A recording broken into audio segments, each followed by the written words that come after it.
Hello everybody, I'm Dan. Welcome to my Java tutorial series. All the source code for each video tutorial is located on my website at javacjava.com. Throughout my tutorials I will teach you Java using just Notepad and the command prompt. This tutorial is on Primitive Numeric Type Casting. I'm going to go and open up my website here to javacjava.com. I'm going to hit the begin button. Brings us to the Java tutorials list here. I'm going to go down here to typecasting, and this is the primitive numeric typecasting tutorial. There will be situations when you need to assign one data type the value of an incompatible data type. If you watched my tutorial on primitive numeric type conversions, then you learned about variable assignments of compatible data types. Incompatible data types can be assigned to one another using a cast. A cast tells the Javac compiler to convert one type into the other. By doing so, there may be loss of data. You are telling the compiler that you know best and to ignore warnings and compile away. It works like this. You have a variable of target data type, then you have a cast of the target data type enclosed in parentheses, then you have a variable, literal expression or method result of incompatible data type. In this tutorial, I'm only going to go over the variable or literal casting here. I'll save it for another tutorial on expression, and we haven't even talked about methods that much yet either. So those will be future tutorials. So I'm initializing a double data type variable D to basically this is a floating point literal 12.99. Okay, now then I'm going to initialize A, and I'm going to cast the value of D, right, into an int type, variable A. So that's the way that looks. This is the cast right here. And this tells the compiler, go ahead and take D, which we know is a double type, convert it into an int, and store the value into A. So as you know, an int value, it can only be like basically a whole number there, negative or positive, but it can't have any floating point numbers with a decimal point and everything like that.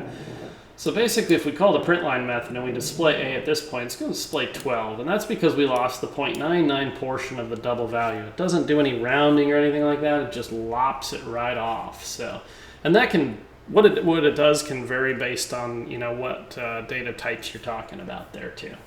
So, but for reference, here are the numeric primitive data types and the values that they hold. And of course, on the float and the double, I don't have those values listed because those values can vary based on how many numbers you got after the decimal point. But just know that a float takes up 32 bits of memory, as does an int, and that a double takes up 64 bits of memory, and so does a long. Hey, let's go ahead and come down here and highlight our code. Hit the down arrow on the keyboard, Control C to copy, or you can right click and select copy. And let's go ahead and move our browser off screen. Let's go to Start Search, type in CMD. If you're running Windows 7 or earlier, you can type in you can hit Start Run, type in CMD, and that'll open up the command prompt. So first thing here, we want to type in Javac, which is the Java compiler command. Press Enter. Now if it goes off on an error, and what you see right here is a bunch of scrolling stuff, which is normal, but if it goes off on an error like it can't find it or something like that, go ahead and stop the tutorial and watch my tutorial on installing the Java Development Kit. You want to make sure you get that installed and configured properly before you continue on with the tutorials. CLS to clear the screen, CD space / CD is short for change directory. Backslash tells it to go down the root. MD is short for make directory, and we're going to make a directory called Java. Now, I already have it. If you don't, it'll go ahead and create it for you. We're going to go ahead and change directories to that Java, and then we're going to make a new directory called Typecasting. Excuse me. Get some water here. Okay, we're going to change directory to Typecasting. And then we're going to notepad typecasting.java. Typecasting.java is going to be our source code file name, also known as our compilation unit. Okay, we'll hit Control V to paste, or you could right click and select paste. So we'll go ahead and save this here. And basically what I've got here is a bunch of variable initializations of all the data types we talked about: byte, short, char, int, long, float, and double. Everything is set to basically its corresponding 0 value, except for the double. the double set to 50,000.99 D, which is the double indicated by the double there. And then what I'm going to do is take this D value and I'm going to cast it into each one of the other types there, and we're going to see what happens. Okay, and basically we'll just go down to here. I'm just going to put in there, and we're going to work with, ignore everything below the line here for the moment there, right? So I'm going to go ahead and save this. Clear our screen off, type in Javac. Javac is the Java compiler. We're going to go ahead and compile this source code file. Type in Java type and strip that class off there. We're going to invoke the typecasting class. Invoke is the same thing as run, basically. Okay, so above those dotted lines, we have the double D value, right, which is 50,000.99. Now, when we cast that into a byte, we ended up with 80, negative 15,536, a question mark on the char. Now, the int, of course, it's large enough to hold 50,000, so the only thing we lost there was the 99. I couldn't do the 99 decimal off there. Notice it did not round up. Same applies for the long. And our float converted was cast perfectly here. So that is basically what can happen. The byte is not as long as the float. Well, the float value anyway, 50,000.99. A byte can only hold 127. A short can only hold, oh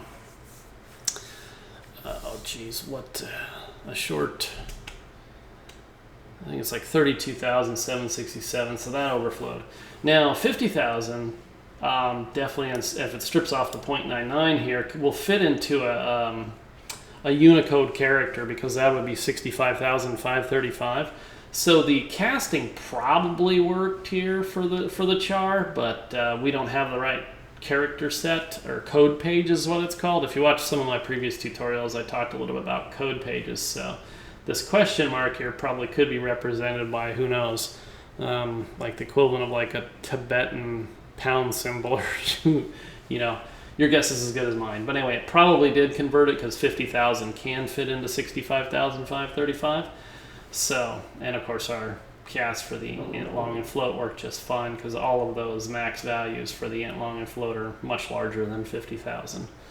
Okay, so back down here, what I did is I took our char value C and I set it equal to a character literal of an uppercase A. And I love that uppercase A. I've worked with it many times if you watch my tutorials, especially when working with ASCII. So what we're doing here is we are basically saying we got the C value, right? And we're going to cast the char type into the int I value and then print off the int I value, right?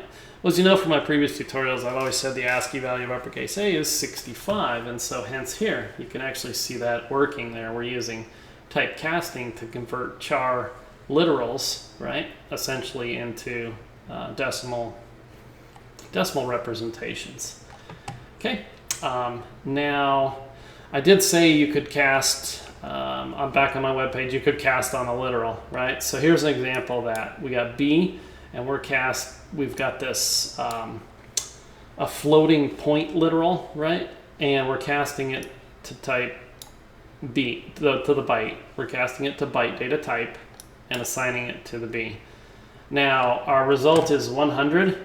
Now, this is legal, but it's really stupid. I don't know why you would ever do something like this, because you're going to have a pretty good idea of what you can store into there. And if you're doing a literal value, right, and you do something like this, it's legal, but it's dumb. I don't know why anyone would do that, but just wanted to show you that. So the last thing I'm going to do is just kind of give you a little preview of the next tutorial to come, and that's casting on an expression. There are some special rules to this. So basically, I at this point, as you know, is equal to 65, right? And so 65 times 2 is 130, and we're casting that to a short type because basically it's an integer 130. We're casting it to a short type. A short will definitely hold 130, and it prints off 130 exactly like what we expected. 65 times 2 is 130. But there are special rules, for example, like if we were to take out these little the opening and closing parentheses surrounding the method there, right? Come up here and save this. We're going to get a compile error when we go to do it, right?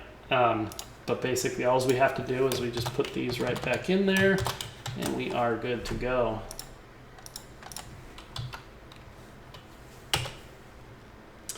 Okay, so I'm going to go ahead and move this over here, close out of that, and just kind of leave you guys with some final thoughts. So my previous tutorial on primitive numeric type conversions, this tutorial, and my primitive numeric type promotion tutorial all tie together. The primitive numeric type promotion tutorial will explain how arithmetic operators are performed using type promotion, and it is very helpful to have a solid grasp of how conversion, casting, promotion, and the arithmetic operators all correspond with each other.